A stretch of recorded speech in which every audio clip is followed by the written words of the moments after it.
Shin jama'a wai kun san cewa wannan bom ɗin da Amerika ta yi amfani da shi a yakin kwana 12 da aka yi tsakanin Iran da ƙasar Isra'ila, wanda Amerika ta yi amfani da shi ta je ta kai mawa Iran hari, wanda ta fasa ma'ajiyan makamin nukiliyanta a wannan lokacin, to wannan bom ɗin da ta yi amfani da shi ɗaya da ciki da ta harba ya je inda ake so a je, amma bai samu nasarar lalata wannan wuri ba. Ɗaya kuma da ta harba bai ƙarasa ba, ya faɗo ƙasa lafiyarsa ƙalau, babu abin da ya same sa. Kuma Iran ta tabbatar da cewa yanzu haka wannan bom ɗin na hannunta na Bunker Buster yana hannunta, kuma Iran ta sa ta fasaha akan wannan bom ɗin tunda har ta kera wasu hatsariban mizal wanda suke iri ɗaya, samfari ɗaya da komai da wannan Bunker Buster ɗin, amma sai dai shi mizal ne, ba ana harba shi don fasa bunker bane, watan ginin ƙarƙashin ƙasa, shelter wanda mutane suke ɓoyewa idan ana yaƙi kenan, don saboda kar hare-hare mizal ko nukiliya ko wani abu ya shafe su. To yanzu haka Iran ta kirkira irin su da yawa, ta ajiye su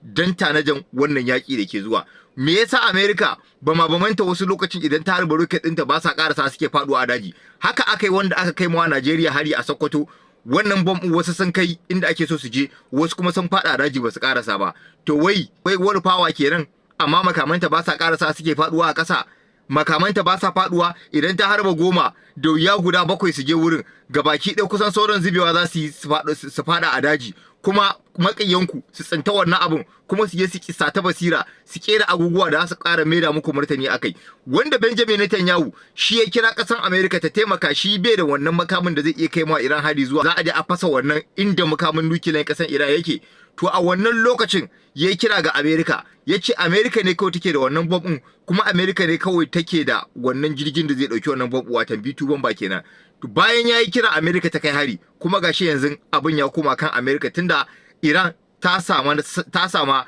satan basiran da za ta iya kirkirar irin wannan bom ɗin, dan dai kawai ma Iran ba ta da B2 bomba ne. Amma muna sa rai ma B2 bomba ma za ta iya kera jirgin da zai iya ɗaukan wannan bom ɗin, tunda ta sa ta basira, kuma ta kera rocket wanda suke da hatsari iri ɗaya da irin wannan bom ɗin. Shi yasa na ce muku Iran duniya ce, dole Amerika ta firgita da Iran. Tunda Amerika ta tabbatar da cewa tana da fasaha da technology da iya satan basira, to duk duniya babu ƙasar da ta isa ta ɗaga ma Iran yatsa. Tunda Amerika ta shaida, to babu wata ƙasa da ta ɗaga ma Iran yatsa.